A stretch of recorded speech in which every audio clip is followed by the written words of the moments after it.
Olá, pessoal! Nós vamos falar sobre os principais eventos que acontecem na segunda semana do desenvolvimento embrionário.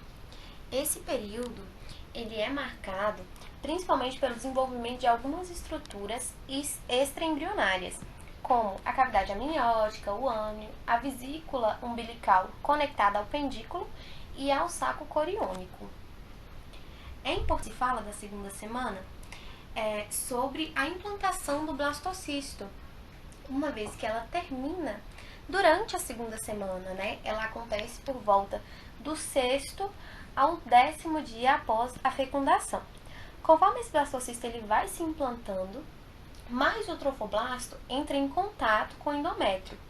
E esse trofoblasto ele vai se diferenciar em duas camadas. A primeira é o citotrofoblasto e a segunda é o sincício trofoblasto. O citotrofoblasto ele é uma camada mais interna e mitoticamente ativa. E o sincício trofoblasto é uma massa multinucleada que se expande rapidamente. Esse sincício ele tem uma característica erosiva, e o que faz com que ele invada o tecido conjuntivo endometrial e desloque as células endometriais. Esse evento vai fazer com que essas células sofram apoptose, o que vai facilitar essa implantação. Esse mecanismo de invasão depende tanto do blastocisto invasor quanto do endométrio receptivo. E o que faz desse endométrio receptivo é a presença de microvelocidades dessas células endometriais, moléculas de adesão, como as integrinas, citocinas, prostaglandinas, hormônios, fatores de crescimento e enzimas. O sincício trofoblasto ele também produz um hormônio glicoproteico, que é chamado de HCG. Esse hormônio ele mantém a atividade hormonal do corpo lúteo no ovário durante a gestação e uma grande quantidade dele é produzida pelo sincício no final da segunda semana, o que faz com que os testes de gravidez deem positivo, mesmo que a mulher não saiba que esteja grávida. Com a progressão da implantação, surge um pequeno espaço no embrioblasto. Esse pequeno espaço ele vai ser o início da cavidade amniótica.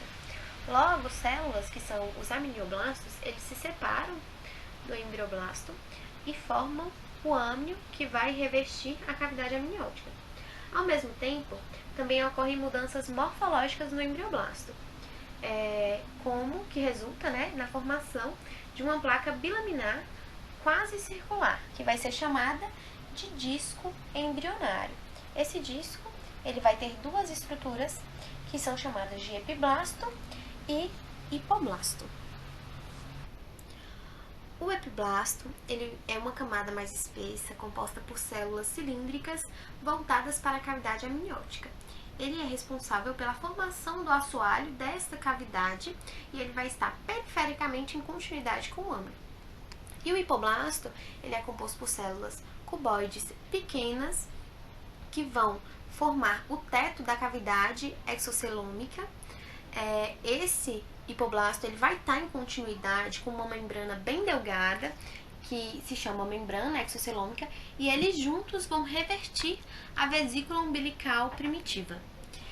Como vocês podem observar, na imagem à esquerda, o disco embrionário bilaminar, ele vai estar agora entre a cavidade amniótica e a vesícula. As células do endoderma dessa vesícula produzem uma camada de tecido conjuntivo que é denominado mesoderma extraembrionário. Ele passa a envolver o âmnio e a vesícula umbilical. Assim que se forma o âmnio, o disco embrionário e a vesícula, aparecem lacunas no sincício trofoblasto. Essas lacunas elas vão ser preenchidas por uma substância chamada embriotrofo. Essa substância ela é composta por sangue materno e restos das glândulas uterinas eruditas. Essa substância ela vai chegar ao disco e ela vai ter uma função nutritiva para o embrião. A comunicação dos capilares endometriais rompidos com a infiltração desse trofoblasto, mais essas lacunas, estabelece a circulação uteroplacentária primitiva. Por volta do 10º dia, o concepto vai estar completamente implantado. Porém, as células do tecido conjuntivo endometrial vão continuar passando por transformações. Essas transformações são chamadas de reação tecidual. Nela, as células vão inchar devido ao acúmulo de glicogênio e lipídio, que tem como função fornecer nutrientes para o embrião e um local imunologicamente privilegiado para o concepto. Em um embrião de 12 dias, as lacunas trofoblásticas adjacentes vão se fundir para formar a rede lacunar, o que vai dar uma aparência esponjosa para o endométrio. Essa rede lacunar vai ser os primórdios dos espaços intervilosos da placenta. Os capilares endometriais ao redor do embrião, eles também vão ficar inchados e vão formar os sinusoides maternos. Esses sinusoides, eles vão ser erodidos pelo sensício trofoblasto e o sangue vai fluir para a rede lacunar. Esse líquido ele vai ser absorvido pelo trofoblasto e ser transferido para o embrião. Conforme ocorrem mudanças no trofoblasto e no endométrio, o mesoderma extraembrionário aumenta e aparecem espaços no seu interior. Esses espaços vão ser chamados de espaços celômicos extraembrionários.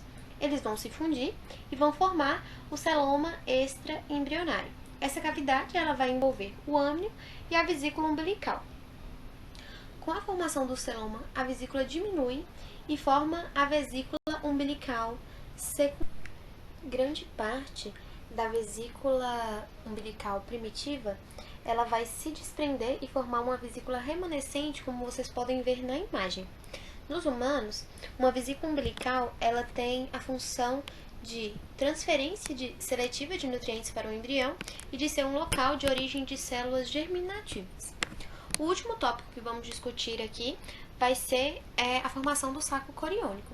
Nele, o celoma extraembrionário dá origem aos primórdios da cavidade coriônica. O celoma extraembrionário vai fazer com que o mesoderma seja subdividido ou diferenciado em mesoderma somático extraembrionário e mesoderma esplânico extraembrionário. O mesoderma somático, ele reveste o trofoblasto e cobre o âmnio, e o esplânico envolve a vesícula umbilical. O mesoderma somático e duas camadas do trofoblasto formam o córion, que forma a parede do saco coriônico.